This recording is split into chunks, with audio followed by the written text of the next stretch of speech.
All right.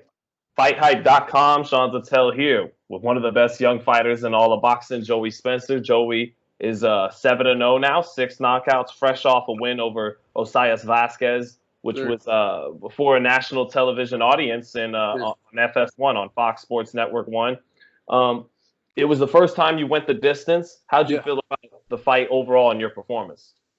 I felt fantastic. I was in there with a real tough dude. This was my first fight, going from 4 rounds to 6 rounds, but I never ended up going to 4 rounds in my first six fights, in my first six 4 rounders. So I was happy, with going the full six and getting some good rounds in, having that experience under my belt. That was the first time as a pro I've gotten real rounds, real, experience under my belt, something that I can take back, watch film on, check what I did wrong, see what I did right, and really just analyze it and get better from. So I'm really happy with how the fight played out. What do you think about the clip that made some highlight reels when you knocked his mouthpiece out with the right hand? How'd Oh you man, feel about that? that's Yeah. what I mean. That dude had just an iron jaw. I mean, I hit him right on the chin. It knocked his mouthpiece almost to the crowd. So it was I like that highlight, and it was cool that PBC caught it and put it up on their social media and stuff. So I was happy with how the fight played out. There were some good highlights, some good exchanges and things like that. And I took some and gave some, and I took a little bit and gave a lot more. So I was happy with how it came out. Was that a case at all, just to be straight with you, of you got carrying an opponent where if really need be, push come to shove, you could have got him out of there in Yeah. any of those rounds, but you wanted to go the rounds, or credit to Vasquez, it just went the six, it went the distance because it is what it is. I think that it was somewhere in between. I could have. There was a lot of different times I could have put my foot on the gas. There were some times I was hurt. There was a little bit of it involved where I was pacing myself because he was a very tough guy, and this was my first time going to six, and I didn't want to, overload on the dude, and he happened to get through it. This was at some points in the fight, and then me end up going to full six and not having as much in the tank, being that it is my first time. But there was some different times where I was just kind of taking some time in between exchanges, hoping to get more rounds in. Definitely, if the knockout would have came, I would have been extremely happy with that. It's not that I was 100% intentionally trying not to knock him out. That was not the case. If the knockout would have came, I would have been happy with that. But being that the whole time, throughout the whole thing, I was going to be happy if it went six. I've been waiting to go the distance. I've been waiting to go some good rounds and get some rounds on my belt as a pro. So I definitely wasn't disappointed in it by any means. And so yeah, I guess that would be my answer to that. Do you feel, again, on a national audience, national television audience, that even though it went the distance, you still showed people why a lot of people think so highly of you? In particular, can you talk about the style of the fight went, fighting on the inside with him, delivering some really good body shots? Do you feel like you still showed people the package of why they should be really excited or put you highly going forward? I believe so. I mean, from what I've seen on my social media and things like that, there's always a couple of haters here and there, you know what I mean, that are just hating from afar and, are always going to have something negative to say. If I would have sparked him in the first 20 seconds, there would have been people who had something to say about the performance. So I don't pay attention to that. But at the same time, as far as a whole, people were really happy with how the fight went and getting to see me get in there and fight. And to be clear, I chose to fight on the inside. That was a conscious decision that I made. And that was, more so I'm a fighter, through and through. And I probably should have fought smarter as far as, I could have fought from the outside and not been touched the whole fight. But in my mind, I'm thinking, oh, that's boring. I want to give this fight crowd a great show and sit on the inside and throw bombs and let him throw some shots and catch him on my arms, catch him, on my shoulders and stay on the inside instead of moving. That won't be something that I do again. I'll be honest, like my dad was saying, you never fight for the crowd. And but I'm also happy with how it went, and a lot of people are happy with how it went. And just seeing the exchanges, seeing some inside defense, seeing some, me go the full distance. I haven't gone yet, so there were some question marks there. And like I said, this was my longest official contest ever, amateurs or pros. Right. So I was happy with how that came out. I'm still young. I'm. This is my first time going six, and I was happy with how that six went. And so did you feel conditioning wise, was the 6 easy for you? Did you feel like you could fight another couple rounds after that, or? I definitely could have fought a couple more after that. The only thing that really got to me with the 6, because I sparred, for a 10-round fight in the gym. The only thing I think that got to me was the adrenaline of an actual fight situation. And that's something that, with experience, I'll learn from, because, you've got a plan until you hit the, walkout and you hear that crowd. It was my first time fighting in front of a sold out arena. They were hopping. It was loud. It was, amazing crowd to fight in front of. The adrenaline started pumping, and that's something that'll wear you out that doesn't wear you out in the gym. Mm-hmm. So it's something that you have to account for. And so that's something that, is a priceless learning experience that I'm going to be able to take into my future fights. Well, speaking of things that could wear you out, that don't wear you out in the gym, you're so accessible, at back home in Michigan, back in Linden. Yes. You did some great things with the fans on Fight Week. And me personally, you give me time whenever I need it. You give a lot of people your time whenever they need it. Is it possible at all you spread yourself a little thin heading into this fight at all? Absolutely. And not saying for this fight particularly, but I think that could be something that plays into any fight. And before this fight even happened, I was doing stuff like 4 days before I left, like that took a lot of energy, a lot of, I was doing meet and greets and things like that. And that's something that I'm always going to do. But something that me and my coach were talking about is maybe we do that, we stop doing things like that in my hometown a week out, you know what I mean? Or a week and a half out or 2 weeks out, and get all that in the beginning so that I can have that, good amount of rest at the end, when I need it the most. So, there's always going to be, when you get to the fight, you always got to do media, because that's one of the most important things about the sport. But as far as my hometown, I could do stuff every day if I wanted to. So I got to turn down a lot of stuff. I got to, and thankfully I've got a lot of people support me back in my hometown. So with that being said, I just got to, maybe scale that back a little bit when it comes close to the fight. That's definitely something that, to be thought about. And yeah, because I think it's really admirable that you have the enthusiasm and the energy to put yourself out there and want to be a star and to welcome the people, to embrace people and want to be a star. But how are you, you touched on it just now, but do you think it's going to be interesting or difficult at all to weigh not spreading yourself too thin, but still putting yourself out there enough to where you can make your name as big as possible and you can, help yourself along as much, but at the same time, not take too much time away from resting and getting ready for the fight and training and things like that? Well, it's a part of the sport. It's an age-old problem for a lot of different fighters. And nobody, some people particularly enjoy media and some people don't, I'm probably somewhere in between. Like, I love doing stuff like this, but at the same time, when you get ready close to a fight and you're training, your most hours and you've got meet and greets and things like that to do, that can get hard, but at the end of the day, there's no point in being a fighter. We're just prize fighting. The fans make us. That's, at the end of the day, that's true. The fans make us. If they didn't tune in, then we wouldn't, have a career. So that's just as important. Probably not just as important, because if you don't win, then you don't have fans, or you know what I mean? You can, set yourself back quite a bit if you don't win the fight. So you can do all the promotion in the world, but if you're not training right or not resting right, then it doesn't really matter. But it is a fine line, and you've got to have that there too. So it's definitely important to, keep getting that in, but also, having balance, especially in training camp.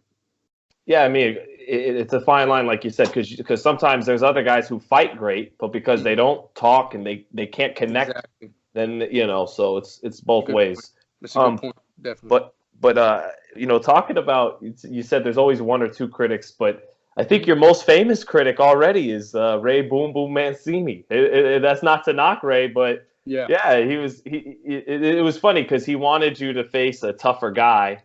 Yeah. And then you face the tougher guy, and the tougher guy does what a tougher guy does. He stands up to some punishment, and now Ray's saying, I want the knockout. So it's something, isn't it? It's something.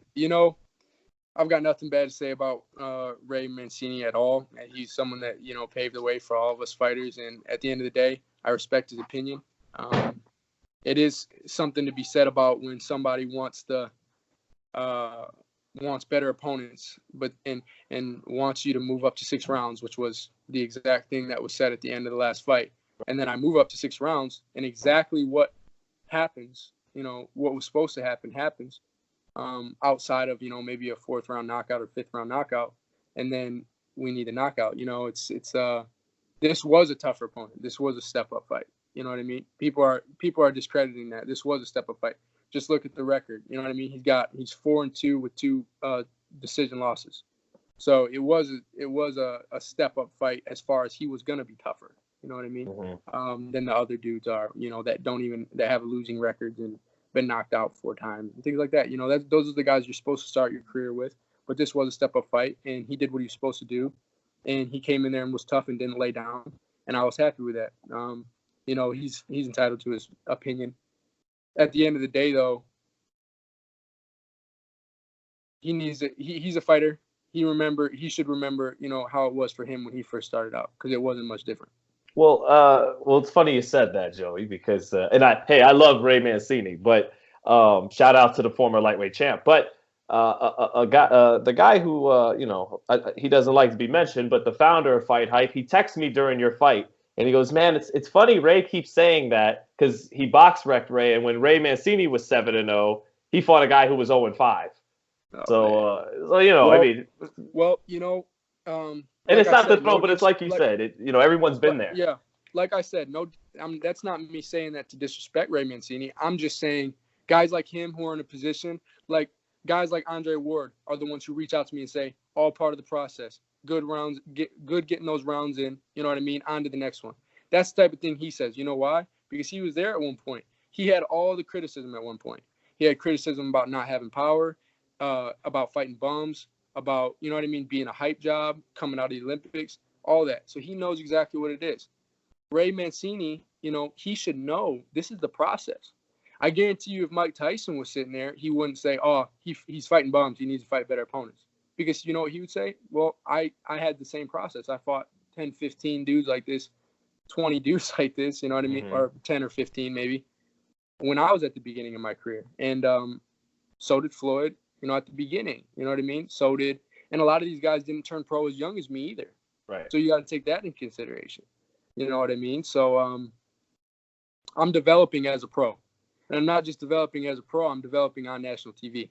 So it brings room for a lot of criticism, including by, commentators and things like that, maybe sometimes. I haven't gotten a chance to watch the fight. I've just heard some things that were said. So I'm sure he didn't mean anything bad by it. I'm sure. No, he definitely wasn't bashing you. I don't think he was bashing me. But at the same time, I would appreciate it if that wasn't being put out to the public, because people are, like I said, he's in a position to know better. But most people aren't in a position to know better. Most people are going to take whatever is said and run with it.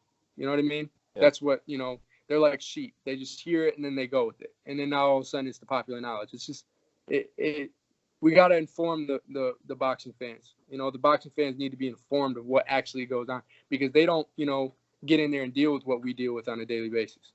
So I would like for real fighters to, come and step in and, have young fighters' backs, because they were there at one point. I guess that's all I got to say about that.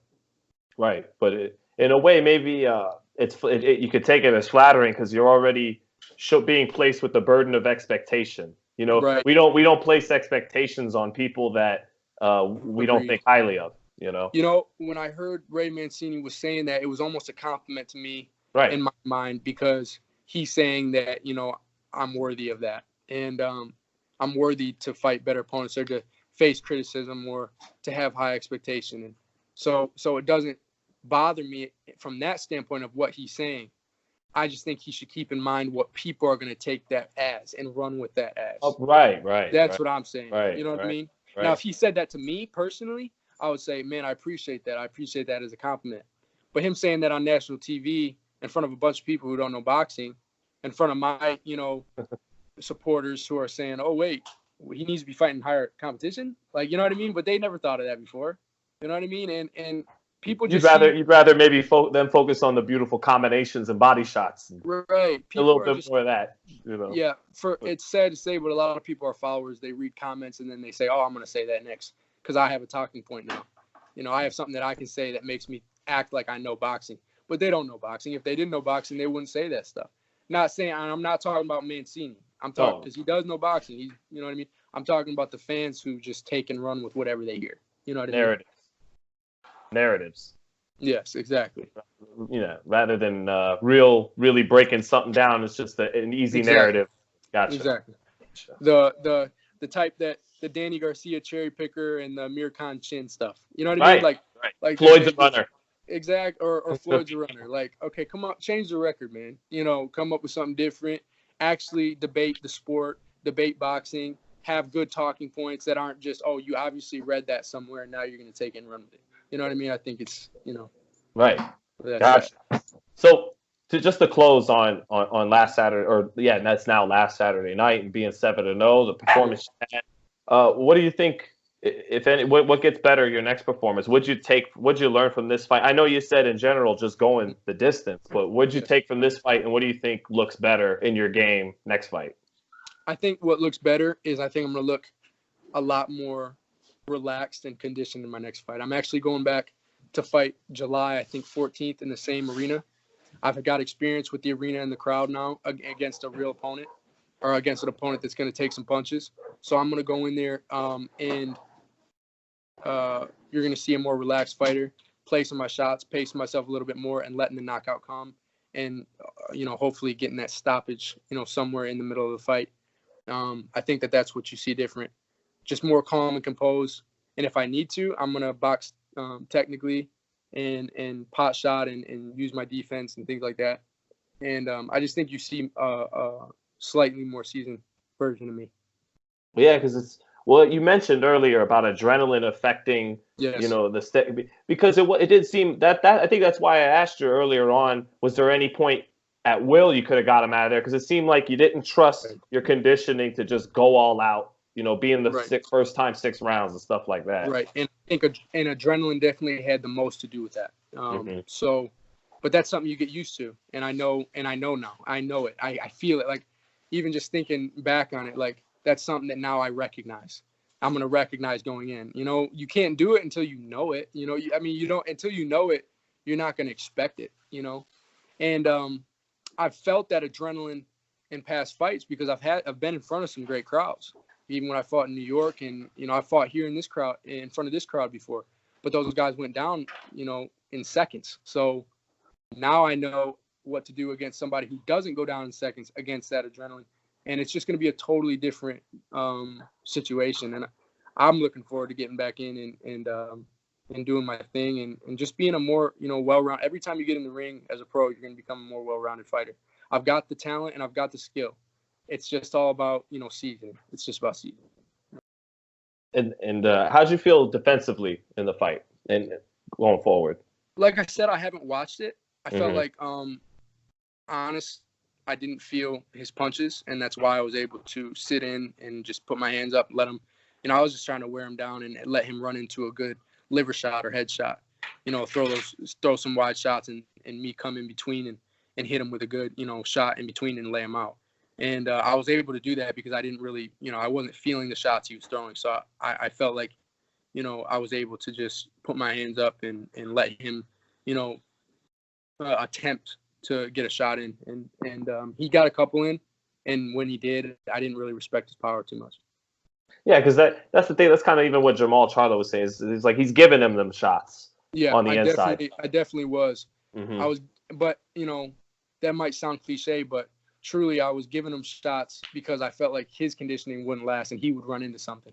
So more respect to him because that didn't happen in his case. So, but that was just, it was game plan, and it was me thinking, I'm just going to walk this dude, let him hit my shoulders, hit my body a little bit, try to hit my gloves and things like that, and he'll run into a shot. And he did run into a lot of shots. He just stood up to the shots. Yeah. And if you noticed, after I would let him hit me for a amount of time, every time I would retaliate with some big hard shots after that, and he was able. And then at the end of those times is when he would, a couple of those times when he was real hurt after those exchanges was when he was spitting his mouthpiece out and doing some different tactics and things like that. So I think that in my next performance it'll be I'll take some things in from this fight, some learning experiences that I had, and taking it into the ring for my next performance.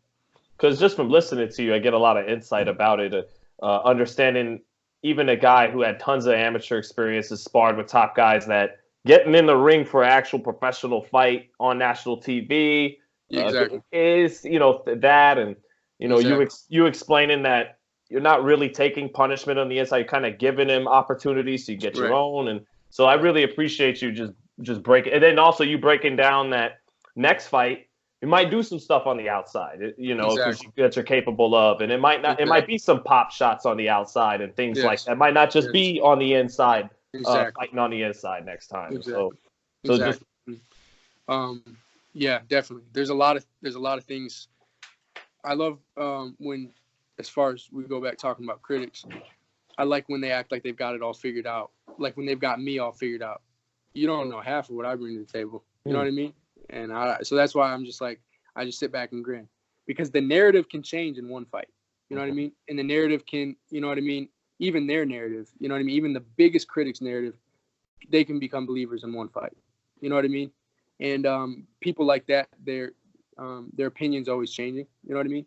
And so basically, wait, just wait. That's what I got. That's what I say, and that's what I think. Just wait for it. You haven't seen a percentage of my game. This is my first time going 6 rounds, and you already think you got it figured out. That's funny to me. So we're gonna get it. Everybody's gonna see I got a long career ahead of me. So I'm excited to show everybody. Well, we just saw Errol Spence show us a lot of things that Exactly. a lot of people didn't think he could do. That's a perfect example of people who thought they had him figured out, and then were completely even guys like Ray Leonard and people like that who said he was going to lose just because it was Mikey Garcia. He was so wrong, and you can't give Ray Leonard even any more respect for what he's done and what he knows, what he should know. But people, their opinions can change like that. You just got to make them believers, and every fight's an opportunity to do that. But also, every fight's an opportunity to learn, especially for a young guy like me. So I'm excited for it. And I guess also, especially with guys who had that vast American amateur experience, they're the guys that you haven't seen everything 10, 15 fights into the pros. They Absolutely not. Yeah. Because you guys had to do things in the amateurs that let's talk about this. Everybody thought they had Caleb Plant figured out. They thought he was a dude who, he was a flashy boxer, but he couldn't punch. Right. And that he wouldn't be able to keep Uzakazi off him. That he would just be, he'd be able to keep him off for a little bit, but the size and power would be a different thing. Caleb came in and looked like a superstar in that fight. Yeah. Like unbelievable in that fight. I think that's my favorite fight I've ever watched, is watching him do that to Uzakazi. So pretty and perfect. And then also sit down with power, fight him on the inside a little bit, come back out. He showed us parts of his game that we never thought we had. And then if he fights Benavidez, he'll have a lot more supporters now because he's changed the narrative for some of them. But he goes and fights Benavidez, there's going to be a lot of people that say, he's too big, he's too this, he's too that, he doesn't have it. But you can't act like or have it figured out with a guy like that, because winners win, and they do what they have to do to win. They're going to bring different things to different fights. See what I'm saying? They could, especially ones with a lot of amateur experience, a lot of nationals, a lot of things like that, they can bring a totally different thing to a fight that you never expected they had. They might switch southpaw, and you never even knew they could switch southpaw. And then they're, you know what I mean? They're switching and they're doing different things. So, basically you just got to be patient. You got to be patient and wait to see. Greatness is shown over a long period of time. You know what I mean? Allow different fighters and different matchups to bring out all the different things Exactly. a guy can do. Yeah. Exactly. And it takes the right guy to bring that out too. So, yes.